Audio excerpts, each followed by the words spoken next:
जय हिंद साथियों, आप सभी का स्वागत है दिवाकर स्टडी आईक्यू पर। तो दोस्तों, आज की इस वीडियो में इकोनॉमिक्स जीके के 40 मोस्ट इम्पोर्टेंट प्रश्नों को लेकर आए हैं। और अभी रिसेंटली एसएससी जीडी के एग्जाम्स में भी यहाँ से प्रश्न पूछे गए हैं। और दोस्तों, आगे अगर आप लोग एसएससी सीएचएसएल या फिर एमटीएस का एग्ज़ाम देने वाले हैं तो 100% निश्चित रूप से एग्ज़ाम में यहाँ से प्रश्न देखने को मिलेगा। तो सेशन काफ़ी ज़्यादा इम्पोर्टेंट है, इसलिए पूरा सेशन को ध्यानपूर्वक देखें। तो दोस्तों, आज के सेशन का पहला प्रश्न है, आधुनिक अर्थशास्त्र का जनक किसे कहा जाता है। बिल्कुल टॉप लेवल का प्रश्न है। आप सभी कमेंट बॉक्स में अपना अपना आंसर लिखेंगे। तो देखिए, पहले प्रश्न का आंसर है C option, Adam Smith. Adam Smith को आधुनिक अर्थशास्त्र का जनक कहा जाता है। दूसरा प्रश्न है, शुद्ध घरेलू उत्पाद एनडीपी प्राप्त किया जाता है। और दोस्तों, अगर आपको इन सेट में पहले से किसी भी प्रश्न का आंसर पता है तो आप सभी को कमेंट बॉक्स में अपना अपना आंसर लिखना है, ताकि आप सभी का प्रॉपर तरीके से रिवीजन हो सके।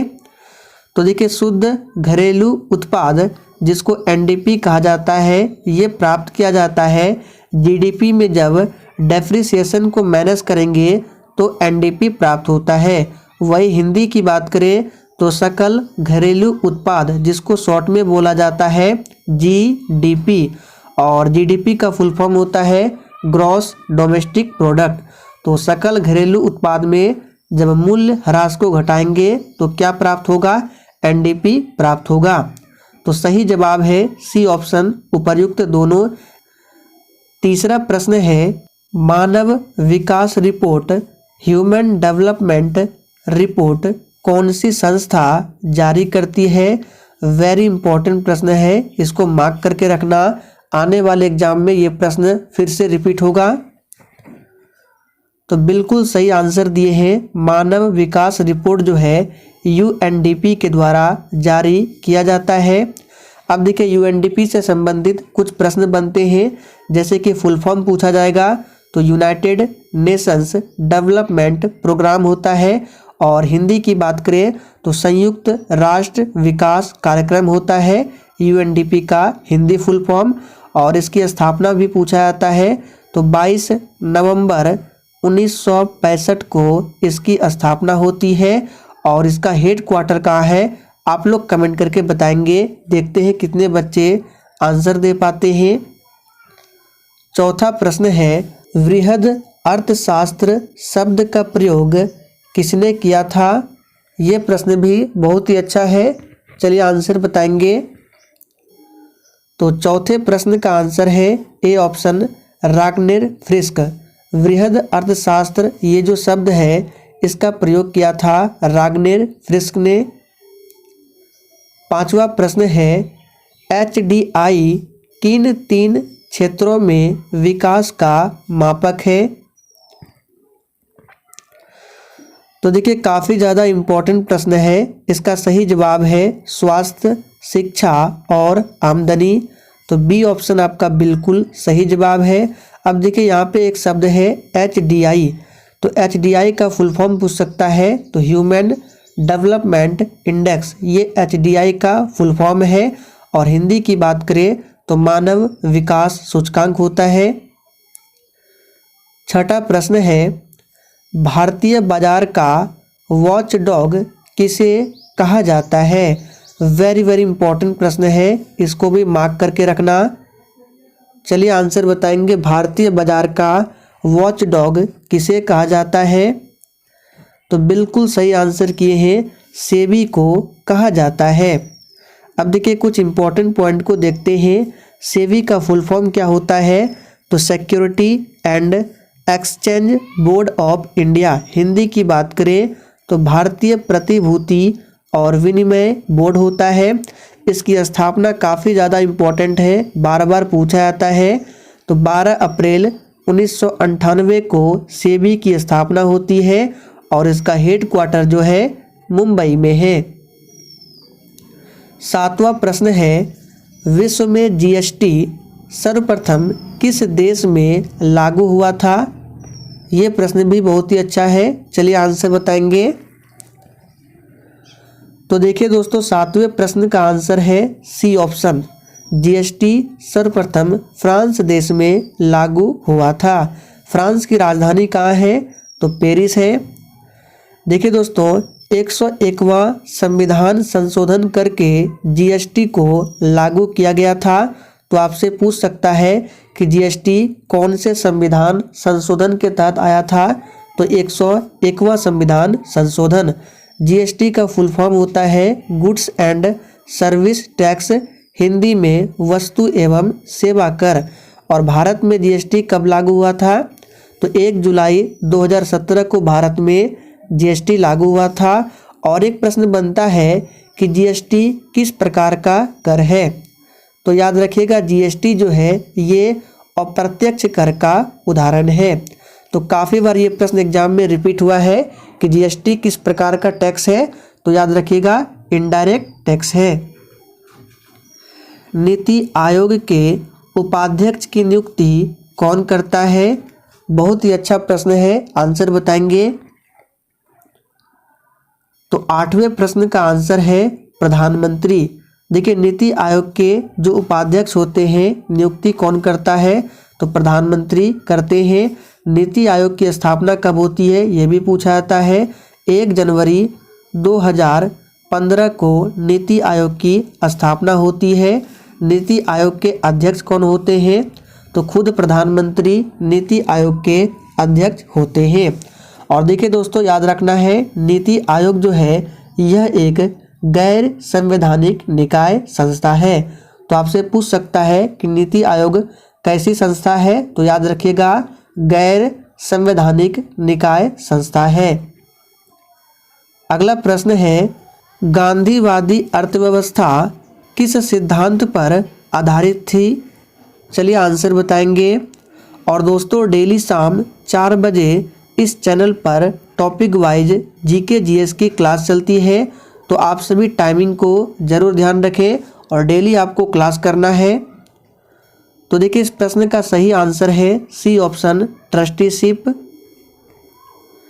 Poverty and un British rule in India के लेखक कौन थे? ये प्रश्न अभी तक अलग अलग एग्जामों में काफ़ी बार पूछे गए हैं। तो आने वाले एग्जाम्स में भी ये प्रश्न फिर से रिपीट होगा, इसको खासकर ध्यान रखें। तो बिल्कुल सही आंसर दिए हैं दादा भाई नौरोजी। तो poverty and un British rule in India पुस्तक के लेखक कौन है? दादा भाई नौरोजी है। नाबार्ड की स्थापना किस समिति की सिफारिश पर की गई थी? तो 11वें प्रश्न का आंसर क्या है? शिवरमन समिति। इसको याद कर लीजिए, काफ़ी ज़्यादा इम्पोर्टेंट है। नाबार्ड की स्थापना किस समिति की सिफारिश पर? तो शिवरमन समिति की सिफारिश पर की गई थी। नाबार्ड का फुल फॉर्म पूछा जाता है national bank for agriculture and rural development, Hindi में राष्ट्रीय कृषि एवं ग्रामीण विकास बैंक होता है। आगे देखिए, निम्नलिखित में से किसे आर्थिक राष्ट्रवाद का पथ प्रदर्शक माना जाता है? चलिए 12 के लिए फटाफट से आंसर बताएंगे। तो देखिए, इस प्रश्न का सही जवाब है सी ऑप्शन, आरसी दत्त को। एमईपी का पूरा नाम क्या है? तो 13वें प्रश्न का आंसर है मिनिमम एक्सपोर्ट प्राइस। तो सी ऑप्शन आपका बिल्कुल सही जवाब है। भारत के लिए नियोजित अर्थव्यवस्था, प्लान्ड इकोनॉमी फॉर इंडिया, इस पुस्तक को किसने लिखा है? वेरी इंपॉर्टेंट प्रश्न है, इसको मार्क करके रखना। तो इस प्रश्न का सही जवाब है सर एम विश्वेश्वरैया के द्वारा लिखा गया है, ध्यान रखना है। नेक्स्ट क्वेश्चन, भारत की पंचवर्षीय योजना प्रणाली को किस देश से अपनाया गया था? तो 15वें प्रश्न का आंसर क्या होगा? बी ऑप्शन, रूस देश के संविधान से लिया गया था। और देखिए, भारत की जो पहली पंचवर्षीय योजना थी वो किस मॉडल पर आधारित थी, ये भी पूछा जाता है। तो हेराल्ड डॉमर मॉडल पर, याद रखना है, यहाँ पे लिख देते हैं हेराल्ड डॉमर मॉडल पर आधारित थी प्रथम पंचवर्षीय योजना। अगला प्रश्न है, भारत में आर्थिक सर्वेक्षण सरकारी स्तर पर प्रतिवर्ष कौन प्रकाशित करता है। और दोस्तों, अगर आपको मेरा कंटेंट पसंद आता है, पढ़ाने का तरीका पसंद आता है, तो आप सभी सेशन को दिल से ज़रूर लाइक किया करें। तो 16वें प्रश्न का आंसर है सी ऑप्शन, वित्त मंत्रालय प्रकाशित करता है। किसने कहा था अर्थशास्त्र धन का विज्ञान है। तो 17वें प्रश्न का आंसर है एडम स्मिथ। एडम स्मिथ ने अर्थशास्त्र को धन का विज्ञान कहा था। 18वां प्रश्न है, राष्ट्रीय कृषि और ग्रामीण विकास बैंक, जिसको शॉर्ट में नाबार्ड कहा जाता है, इसकी स्थापना किस पंचवर्षीय योजना में हुई थी। तो बिल्कुल टॉप लेवल का प्रश्न है, इसका सही जवाब है डी ऑप्शन, छठी पंचवर्षीय योजना में हुई थी नाबार्ड की स्थापना। पूंजीवादी अर्थव्यवस्था का मुख्य लक्षण क्या है। तो 19वें प्रश्न का आंसर क्या है, निजी स्वामित्व। ए ऑप्शन आपका बिल्कुल सही जवाब है। मिश्रित अर्थव्यवस्था से क्या अभिप्राय होता है। तो देखिए, इस प्रश्न का सही जवाब है सरकारी और निजी क्षेत्र का सह अस्तित्व। बी ऑप्शन आपका बिल्कुल सही जवाब है। और भारत में किस प्रकार की अर्थव्यवस्था है, तो याद रखना है मिश्रित अर्थव्यवस्था है। भारत में राष्ट्रीय आय की गणना किसके द्वारा की जाती है। वेरी इंपॉर्टेंट प्रश्न है, इसको भी मार्क करके रखना, काफ़ी सारे एग्जामों में पूछे गए हैं। तो देखिए दोस्तों, भारत में राष्ट्रीय आय की गणना जो है ये केंद्रीय सांख्यिकी संगठन के द्वारा किया जाता है। बी ऑप्शन आपका बिल्कुल सही जवाब है। शॉर्ट में CSO बोला जाता है। जनसंख्या का सिद्धांत निम्नलिखित में से किसके द्वारा दिया गया है। तो इस प्रश्न का सही जवाब है सी ऑप्शन, माल्थुस। जनसंख्या का सिद्धांत जो है माल्थुस के द्वारा दिया गया है। निम्नलिखित में से कौन एक प्रत्यक्ष कर है। तो इस प्रश्न का सही जवाब है इनकम टैक्स। इनकम टैक्स जो है ये एक प्रकार का डायरेक्ट टैक्स है, जबकि कस्टम ड्यूटी, एंटरटेनमेंट टैक्स और GST जो है ये इनडायरेक्ट टैक्स है। अर्थशास्त्र का पिता किसे कहा जाता है। तो इस प्रश्न का सही जवाब है एडम स्मिथ को अर्थशास्त्र का पिता कहा जाता है। सकल घरेलू उत्पाद प्लस विदेशों से प्राप्त निवल कारक आय बराबर क्या होता है। तो देखिए, हमने आपको शुरुआत में ही बताया था, सकल घरेलू उत्पाद शॉर्ट में बोला जाता है GDP, ग्रॉस डोमेस्टिक प्रोडक्ट। जब इसमें विदेशों से प्राप्त निवल कारक आय को ऐड करेंगे तो क्या प्राप्त होगा, तो सकल राष्ट्रीय उत्पाद प्राप्त होगा। मुद्रास्फीति यानी कि इन्फ्लेशन को नियंत्रित करने के लिए सरकार को क्या करना चाहिए। वेरी इंपॉर्टेंट प्रश्न है, इसको मार्क करके रखना।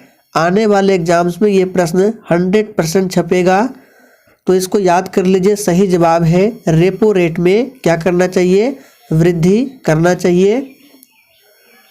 निम्नलिखित में से राष्ट्रीय आय के लिए किसका अधिकतम योगदान है। तो इस प्रश्न का आंसर है सेवा क्षेत्र। और देखिए, सेवा क्षेत्र को ही तृतीय क्षेत्र कहा जाता है। तृतीय क्षेत्र का राष्ट्रीय आय में सबसे अधिक योगदान है। मूल्यह्रास किसके मूल्य की हानि है। तो इस प्रश्न का सही आंसर है मशीनरी। मूल्यह्रास जो है ये मशीनरी मूल्य की हानि है। भारत में बैंकों का पहली बार राष्ट्रीयकरण किस वर्ष किया गया? ये प्रश्न भी बहुत ही अच्छा प्रश्न है। तो इस प्रश्न का सही जवाब है 1969 में भारत में पहली बार बैंकों का राष्ट्रीयकरण किया गया था। तो काफ़ी ज़्यादा इम्पोर्टेंट प्रश्न है, ध्यान रखना है।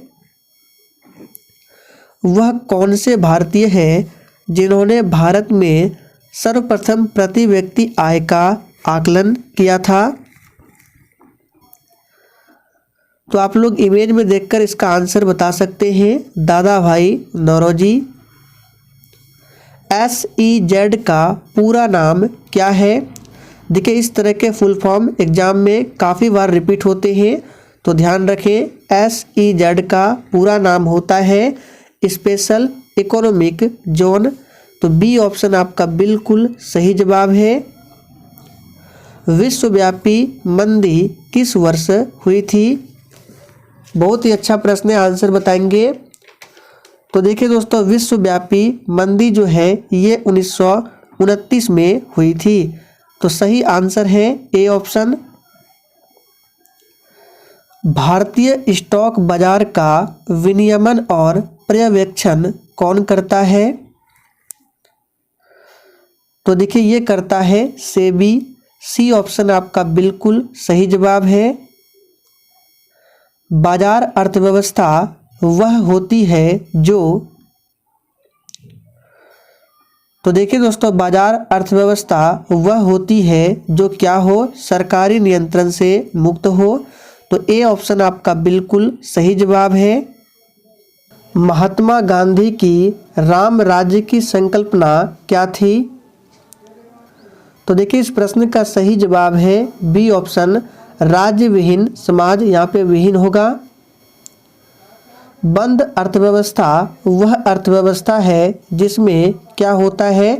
वेरी इंपॉर्टेंट प्रश्न है, काफ़ी बार एग्जामों में ये प्रश्न पूछा गया है। तो देखिए दोस्तों, बंद अर्थव्यवस्था वह अर्थव्यवस्था है जिसमें ना तो आयात होता है और ना ही निर्यात। तो डी ऑप्शन जो ही बच्चे दिए हैं आपका बिल्कुल सही जवाब है। सामान्य संतुलन विश्लेषण किसने विकसित किया था? तो देखिए, इस प्रश्न का सही जवाब है वालरस के द्वारा विकसित किया गया था। निम्नलिखित में से कौन सा भारतीय अर्थव्यवस्था का प्रमुख लक्षण है? तो इस प्रश्न का सही जवाब है मिश्रित अर्थव्यवस्था। भारत में नियोजित अर्थव्यवस्था किस पर आधारित है? वेरी इंपॉर्टेंट प्रश्न है, इसको भी मार्क करके रखना। तो देखिए दोस्तों, भारत में नियोजित अर्थव्यवस्था जो है ये आधारित है मिश्रित अर्थव्यवस्था पर। आखिरी प्रश्न है, आर्थिक विकास का प्रचाल निम्नलिखित में से कौन सा है? तो इस प्रश्न का सही जवाब है प्रति व्यक्ति मौद्रिक आय। बी ऑप्शन आपका बिल्कुल सही जवाब है।